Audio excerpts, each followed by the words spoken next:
자, 오늘도 돈 벌기를 신나게 즐겨볼까요? 신나게 돈 벌 수 있는 오늘의 돈이 되는 이슈. 파라메타 김종엽 대표, 김용영 엠블록 코인 담당 에디터와 함께합니다. 어서 오세요, 두 분. 안녕하세요. 네, 안녕하세요. 반갑습니다. 네, 이 금융감독원이 지난달 31일 이 토큰 증권 등 투자계약 증권 관련 공시 심사 체계를 개편하겠다고 밝혔습니다. 어떤 내용을 담고 있는지 궁금한데요. 여기에 대해서 먼저 소개를 좀 해주시죠. 네, 일단 토큰 증권이라고 하는 새로운 투자 상품이죠. 새로운 네. 투자 상품이 이제 이 규제의 개편과 법제도의 이제 개편, 개정안 등을 통해서 이제 점점 이제 자리를 잡으려고 이제 나오고 있는데요.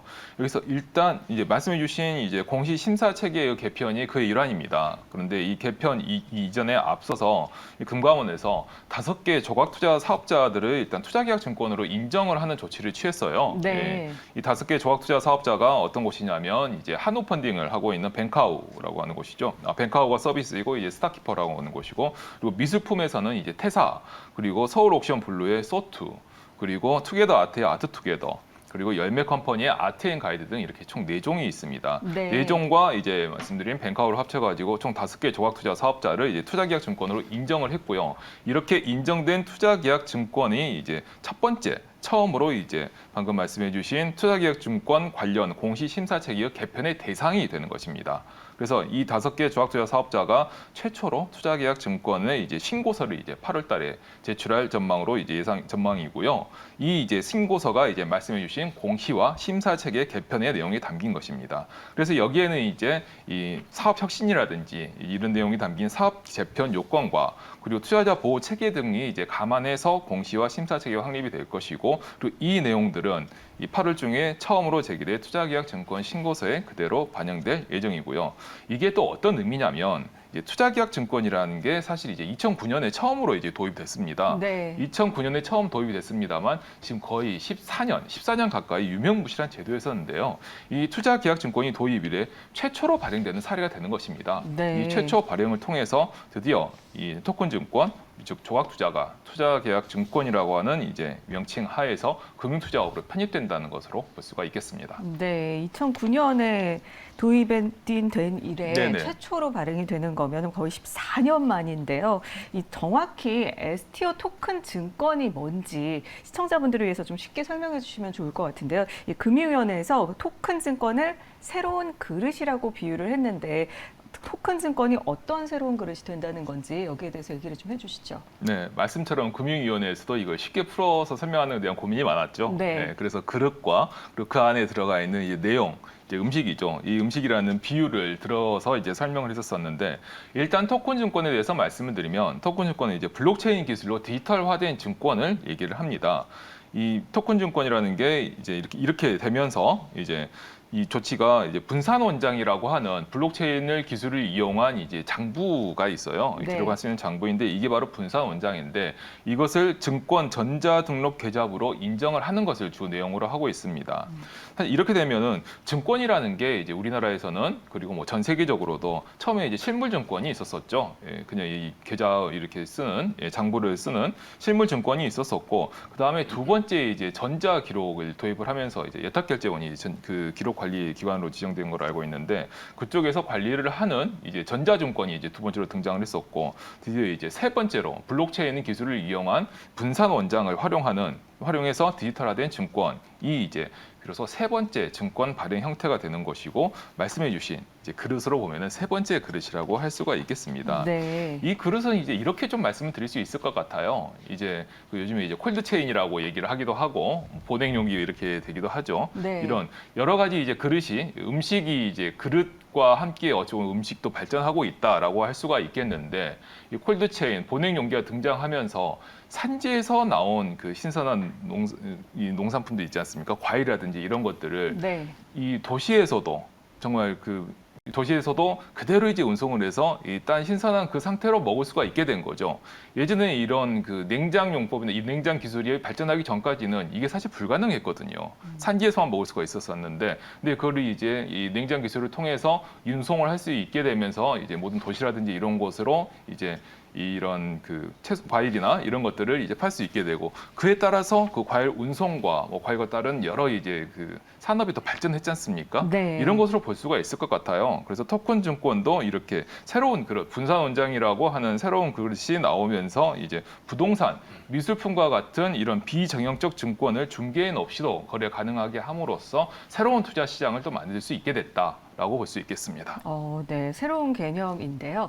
그렇다면 이 블록체인과 또 웹3 분야의 높은 기술력을 보유한 토큰 증권 플랫폼 구축의 가장 최전선에 있는 기업이죠. 파라메타 김종혁 대표께서 직접 나와주셨는데 이 파라메타가 어떤 기업인지 직접 소개를 좀 해주시죠. 네. 파라메터는 2016년에 설립된 대한민국 1세대 블록체인 및 웹3 전문 기술 기업입니다. 글로벌에서 검증된 독자 개발한 블록체인 엔진을 기반으로 서울시, 경북도 등 공공기관, 은행연합회 등 금융기관들, 그리고 포스코 등 민간 기업들의 블록체인 및 웹3 관련 서비스와 플랫폼을 구축해 왔습니다. 특히 금융위원회의 혁신금융 서비스로 지정을 받은 블록체인 아이디 서비스인 마이아이디를 신한은행, NH은행 등에 직접 구축하여 실제 실명 인증에 적용함으로써 어떤 금융 분야에서 성과가 이제 두드러지고 있습니다. 특히 최근에는 월렛과 STO 그리고 NFT 그리고 토큰 관리 등 웹3의 어떤 핵심 요소라고 할 수 있는 부분들을 저희가 쉽게 구축해서 전개할 수 있도록 하는 파라메터 서비스를 통해서 기존 기업들이 웹3 전환을 하는데 적극적인 지원을 하고 있고요. 그중에 특히 파라메터 SE 같은 경우는 토큰 증권 플랫폼에 관련된 기술 전반을 제공하는 토탈 솔루션이라고 말씀드릴 수 있습니다. 최근에는 네. 또 AI와 블록체인의 전목을 위해서 많은 노력을 하고 있습니다. 네, 이 토큰 증권으로 거래될 수 있는 것들이 어떤 것들이 있는지 궁금한데요. 미술품이나 부동산 외에 다른 것들은 또 뭐가 있을까요? 네. 조각투자 서비스의 어떤 대표 상품이었던 그 미술품과 부동산 외에도 사실 뭐 개인 투자자에 접근이 어려웠던 여러 투자 상품들 네. 그리고 뭐 대체 투자 자산들이 토큰 증권이 적용된다면 조각 투자 서비스의 어떤 기초 자산이 될 것으로 보이고 있습니다. 예를 들면 희소성이 높은 클래식카나 뭐 슈퍼카, 뭐 공유 별장, 지적 재산권, 탄소 크레딧, 심지어는 전기차 배터리 구독 서비스에서 전기차 배터리 같은 것들도 그 대상이 될 수 있습니다. 혹자들은 앞으로 모든 것이 토큰 증권화 될 수 있다고 얘기하기도 합니다. 네, 상당히 많은 분야에 침투를 하고 있는 모습인데요. 이 토큰 증권 발행의 목적이 뭔지, 이 토큰 증권으로 기업과 개인, 사회적으로 어떤 의미와 목적을 담고 있는지 궁금합니다. 어떤가요? 예, 앞서 이 김종현 대표님 말씀해 주신 것처럼, 네. 대표가 말씀해 주신 것처럼 여러 다양한 투자 상품들이 등장한다는 게 이제 가장 큰 의의가 있을 것 같고요. 그래서 특히 이제 코인, 그리고 이 다양한 투자 상품 중에서는 이제 제가 계속 가끔씩 나와서 말씀을 드리는 코인이 또 좋은 대표적인 상품이라고 또 볼 수가 있겠습니다. 네. 코인부터 해서 뭐 음원, IP 그리고 앞서 말씀해 주신 뭐 클래식카라든지 이런 다양한 투자 상품들이 등장을 해서 이제 투자자들의 이제 투자 선택을 받을 수가 있게 된 거고요. 이 기술이 발전하면서 투자 상품, 특히 이제 금융 투자나 이쪽에서도 분야에서도 계속 기술에 따른 발전이 계속 나오고 있습니다. 네. 하지만 그에 비해서 투자의 이제 발행과 유통 시장 같은 경우는 이 증권 거래소 같은 경우도 마찬가지인데 전자증권이 등장하기 이전, 뭐 전자증권이 등장한 이후에도 뭐 마찬가지긴 한데요. 네. 그 거래소의 대표적인 이제 사진이라고 하면은 아마 보신 분들이 많으실 거예요. 이제 그 딜러분들이 이렇게 써서 이렇게 막 소리 지르면서 외치고 있는 그런 네. 사진들. 근데 그런 사진, 그런 광경은 기술의 발전에도 불구하고 아직까지도 계속 진행되고 있고 거의 몇십 년, 몇백 년 동안 계속되고 있다고 볼 수가 있는 거거든요. 그러니까 이런 것들이 기술의 발전으로 조금씩 바뀌고 그리고 그러면서 이제 시장도 커지고 투자자들에게도 좀 더 혜택이 가는 거로 볼 수가 있는 거죠. 이래서 이런 기존 증권 발행 제도가 이제 새로운 투자 트렌드를 수용하기 어렵기 때문에 이런 토큰 증권 같은 것들이 나오고요. 특히 이렇게 토큰 증권이 나왔었을 때 이제 이 산업에 투자 상품의 투자 산업에 기여할 수 있는 부분으로는 특히 기업 측면에서는 이제 새로운 자금 조달 수단이 될 수가 있습니다. 네. 기업에게 있어서 자금 조달이라고 하면 가장 대표적인 게 이제 IPO 등을 통한 이제 주식 발행을 통한 이제 자금 조달이 될 수가 있고, 네. 그다음에 뭐 채권이라든지 이런 채권 뭐 발행이라든지 아니면은 뭐 은행을 통한 대출 등등을 이제 기업의 자금 조달로 들 수가 있는데 네. 여기에 이제 토큰 증권이라고 하는 새로운 옵션이 생기는 거죠. 이 기업의 서비스에 기업의 이제 사업의 필수적 내지는 기업 이 사업에 크게 활용할 수 있는 이제 다른 여러 가지 종류의 비정형적 자산들을 이제 증권화, 증권화하고 토큰 기술을 통해서 증권화함으로써 이를 통해서 새로운 투자를 통해서 자금을 조달할 수 있는 수단으로 사용할 수 있게 되는 것입니다. 또한 이와 맞물려서 이제 특히 개인 투자자들에게는 여러 투자자들에게는 이 재테크 수단이 다양화될 수가 있는 거죠. 이미 재테크 수단의 다양화는 기존의 그 주식 그리고 뭐 채권뿐만이 아니라 이제 다양한 좀 수단들이 나와서 이미도 많이들 하고 있으세요. 네. 뭐 대표적인 예 중에 하나가 이제 방금 말씀해주신 뭐 슈퍼카라든지 이런 것도 될 수 있을 것이고 이미 에어비앤비를 통해서 이 주택을 공유함으로써 수익을 올리는 것도 꽤 많은 사례가 있지 않습니까? 네네. 그리고 뭐 스니커즈와 같은 이런 스니커즈에 대해서 이제 리셀링하는 그것도 이제 플랫폼이 나와서 많이 인기를 얻고 있고요. 네. 이런 측면으로 있어서 투자 시장을 넓힌다고 할 수가 있겠습니다. 네. 특히 여기에서 토큰 증권과 함께 이런 다양한 이 투자 수단이 등장하는 거는 최근에 이제 많이 얘기가 되고 있는 플랫폼 독점이 있지 않습니까? 네. 플랫폼 독점 같은 경우는 플랫폼 내부에서 일어나는 여러 가지 일들, IP를 포함한 여러 가지 일들이 모두 플랫폼의 가치 상승으로만 이어지고 그 플랫폼 내부에서 생산된 가치가 플랫폼 이용자들에게 제공되지 않는 건데 이것을 토큰화하고 그 과정을 투명화함으로써 이 플랫폼 독점 폐해를 좀 이렇게 해소할 수 있는 새로운 수단이 될 가능성도 있다고 할 수 있겠습니다. 네, 투자 시장의 폭이 상당히 넓어지고 개인의 재테크 수단도 다양화되어지는 모습이 참 기대가 되고 보기가 좋은데요. 이 STO에서도 유통시장은 대부분 증권사가 담당할 것으로 예상이 되는데 그렇다면 이 블록체인 업체 파라메타의 역할은 과연 뭘까요? 네. 저희 앞서 말씀드린 대로 저희는 네. 파라메터 S를 통해서 토큰 증권 플랫폼 구축에 대한 기술 전반을 제공하고요. 그리고 추후 안정적인 운영을 위한 기술 지원 및 협력을 이어나가게 됩니다. 여기서 말씀드리는 블록체인 기반의 그 토큰 증권 플랫폼이라 함은 블록체인을 단순한 어떤 그 기록을 저장하고 공유하는 수준으로 활용하는 것이 아니라 네. 토큰 증권 업무에 필요한 업무 전반을 블록체인으로 처리하는 것을 말씀드립니다. 이를 위해서는 초당 이제 수만 건 정도의 거래를 실시간으로 처리할 수 있는 블록체인 기술이 필요한데요. 네. 저희 파라메터는 그런 기술을 이미 확보한 상태에서 토큰 증권 업무 자체를 블록체인으로 다 처리함으로써 보다 투명하고 신뢰할 수 있는 토큰 증권 플랫폼을 구축하고 운영을 지원하게 됩니다. 네, 이 파라메타 토큰 증권 사업에서 중심이 되는 파라메타 S에 대해서 궁금한데 좀 더 자세히 설명을 좀 해주시죠. 네. 파라메터 S는 말씀드렸다시피 토큰 증권 플랫폼 구축 및 운영에 대한 일종의 토탈 패키지입니다. 파라메터 S를 통해서 발행 역할, 신탁 역할, 유통 역할, 계좌 관리 역할 등 모두 지원이 가능하고요. 기존의 이제 조각 투자 서비스 같은 경우가 블록체인을 단순히 어떤 기록을 저장하는 용도로 좀 사용하는 수준에 머물렀다면 저희는 블록체인 기반으로 실제 조각 투자 업무를 모두 실증 사업을 한 곳과 협력을 통해서 이 부분을 솔루션화한 것이 특징이라고 말씀드릴 수 있습니다. 네, 그렇군요. 이 토큰 증권은 디지털 자산으로 만들어진 증권으로 이 자본시장법에도 적용을 받고 동시에 가상자산법에도 적용을 받는다. 이렇게 중복이 될 텐데 토큰 증권의 법적인 가이드라인이 어떻게 되는지 전자증권법, 이 자본시장법 개정안 초안이 공개가 됐는데 내용이 어떻게 됩니까? 네, 일단 좀 엄밀하게 사실 이 부분은 짚어봐야죠. 법적인 네. 얘기이기 때문에. 근데 일단 토큰 증권을 살펴보면 이 토큰 증권이라는 단어 자체도 사실 이제 어느 정도 의미가 내포되어 있는데요. 토큰 증권이지 않습니까?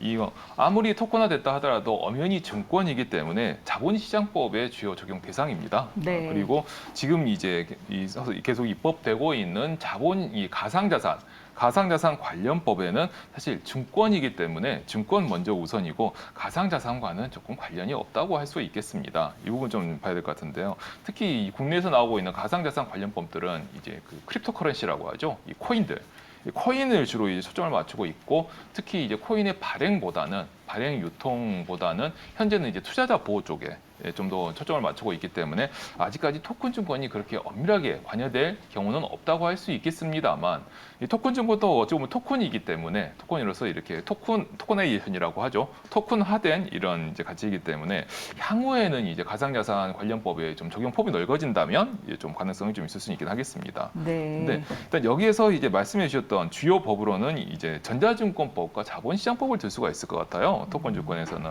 여기서 각 법안 하나 살펴보면은 이제 특히 여기서 전자증권법 같은 경우는 전자증권법 개정안의 주요 내용이 분산 원장을 이제 말씀드렸던 이제 공적 장부로서 허용하는 것입니다. 네. 분산 원장을 공적 장부로서 허용하는 게 말씀드린 첫 번째 그 실물 장부, 그리고 두 번째 이제 예탁결제원이 관리하는 전자장부에 이어서 세 번째로 이제 분산 원장, 블록체인 기술을 활용한 분산 원장이 세 번째로 공적 장부가 허용이 되면서 이제 토큰 증권이 가능해졌다라고 할 수가 있겠고요.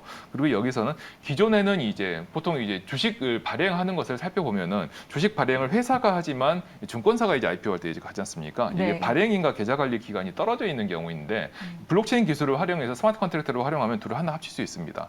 따라서 토큰 증권을 발행하는 비용을 좀 더 효율적으로 할 수 있는데 이를 위한 기반 이제 근거인 발행인 계좌 관리 기간을 이제 신설한 것이 전자증권법의 주요 내용이라고 할 수가 있고요. 자본시장법에서는 주로 유통 쪽에 초점을 맞추고 있어요. 그래서 이 장내 거래가 아닌 장외 거래 중개업자의 새로운 인가 제도를 함으로써 장외에서도 거래가 활발하게 일어날 수 있도록 이 근거를 마련한 것이 자본시장법 개정안 초안의 내용이라고 할 수 있겠습니다. 네, 그렇다면 이 토큰 증권 시장의 개화 시기 과연 언제로 보시는지 궁금한데요. 이 막 파라메타가 토큰 증권 발행을 위해서 어떤 사업을 하고 있는지 또 증권사 외에 발행사들과도 협업을 진행하고 있나요? 네네.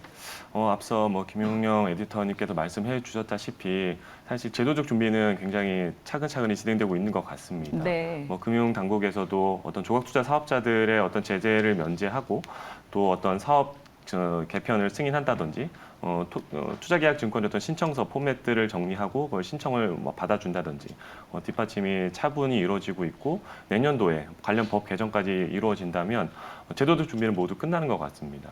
또 앞서 말씀드렸다시피 저희 기술적인 준비도 사실은 거의 끝나 있다고 말씀드릴 수 있어요.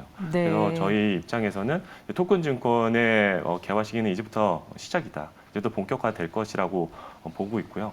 여기에 맞춰서 저희도 다양한 그 분야의 전문 기업들과 토큰 증권 사업을 위한 업무 협약 및 협력을 지속하고 있습니다. 네. 이를 통해서 앞서 말씀드렸던 모빌리티라든지 그리고 부동산 NPL이라든지 그리고 공유 숙박이라든지 탄소 크레딧 이런 회사들과 함께 기존의 개인 투자자들이 접근하기 어려웠던 여러 투자 상품을 기반으로 한 다양한 토큰 증권 서비스들을 준비하고 있습니다. 네, 토큰 증권 시장 이제부터 시작이다. 토큰 증권에 대해서 좀 더 관심을 갖고 준비를 해야 되겠는데요. 개인이 토큰 증권 투자할 때 가장 유의할 점이 뭔지 그리고 토큰 증권 발행서와 관련해서 반드시 중점적으로 우리가 봐야 할 것들이 어떤 것인지 짚어주시죠.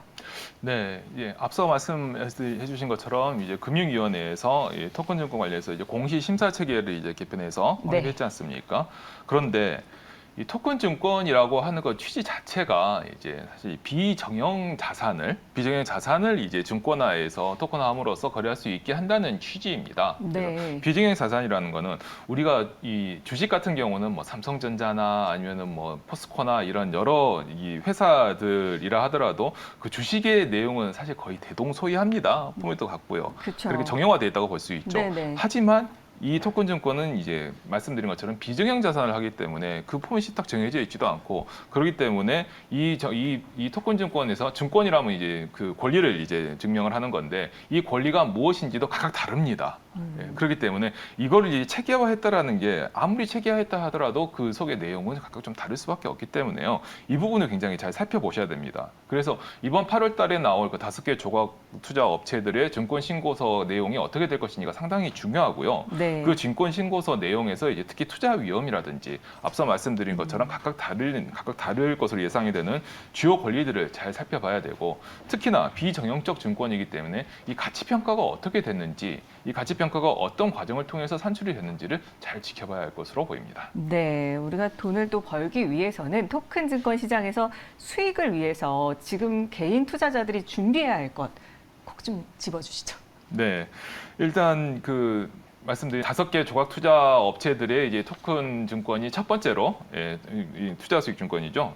이 수익 증권이 첫 번째로 나올 것 같은데 이게 현재까지는 제도상으로 보면은 이 5개 조각 투자 업체가 지금까지는 이제 발행과 판매를 같이 해왔었거든요. 발행과 유통을 같이 해왔었는데 이게 지금 이제 이 제도가 정비가 되면서 이들은 현재 일단 발행만 할 수 있습니다. 발행만 하게 될 것이고요. 이 발행을 한 이후에 이제 유통 거래는 이제 각각 아무래도 증권사들이 좀 할 것 같아요. 그래서 이 본인이 이제 투자하고 싶거나 투자를 희망하거나 좀 괜찮아 보이는 토큰 증권이 있다라고 하면 어디서 살 수 있는지 어디서 투자할 수 있는지 먼저 알아두시는 게 지금 중요합니다. 네. 앞서서 말씀드린 것 중에서 특히 소토 같은 경우는 KB증권과 또 다른 한국 증권사를 통해서 이제 유통을 지금 고려하고 있다고 하거든요. 네. 이럴 경우 이제 그 증권사를 통해서 이제 구매를 할 수가 있겠죠. 그리고 특히 토큰 증권 같은 경우는 앞서 말씀드린 이제 기초자산과 관련해서는 밸류에이션이 각각 평가가 다르다 보니까 과거 데이터라든지 또는 뭐 아니면 과거 기사라든지 특히나 미술품 같은 경우는 과거에 어느 정도 가치로 판매가 되고 경매에서 얼마를 기록했다라는 거는 과거 데이터 기사를 통해서 알 수 있지 않습니까? 네네. 이런 것들을 잘 챙겨보시는 게 중요하고요. 그리고 아무리 이제 새로 생기는 시장이고 새로 생기는 시장만큼 새로 시장이 형성된다라고 하면 그 기대가 있어서 아무래도 초기에 투자에 대한 이제 그 충동이라든지 이런 게 있지 마련이지 않습니까? 있죠. 네. 그런데 이제 그것보다는 말씀드린 것처럼 여기는 워낙 비정형적이고 이제 가치 평가가 다르다 보니까 일단은 먼저 평가 정보를 잘 조사해 보시고 그리고 거기에 대해서 좀 분석을 해보시는 것이 필요하다고 말씀을 드리겠습니다. 네, 잘 알겠습니다. 지금까지 돈이 되는 이슈 파라메타 김종혁 대표 그리고 김용영 엠블로 코인 담당 에디터와 함께 토큰 증권 시장에 대해서 자세히 짚어봤습니다. 오늘 말씀 고맙습니다. 감사합니다.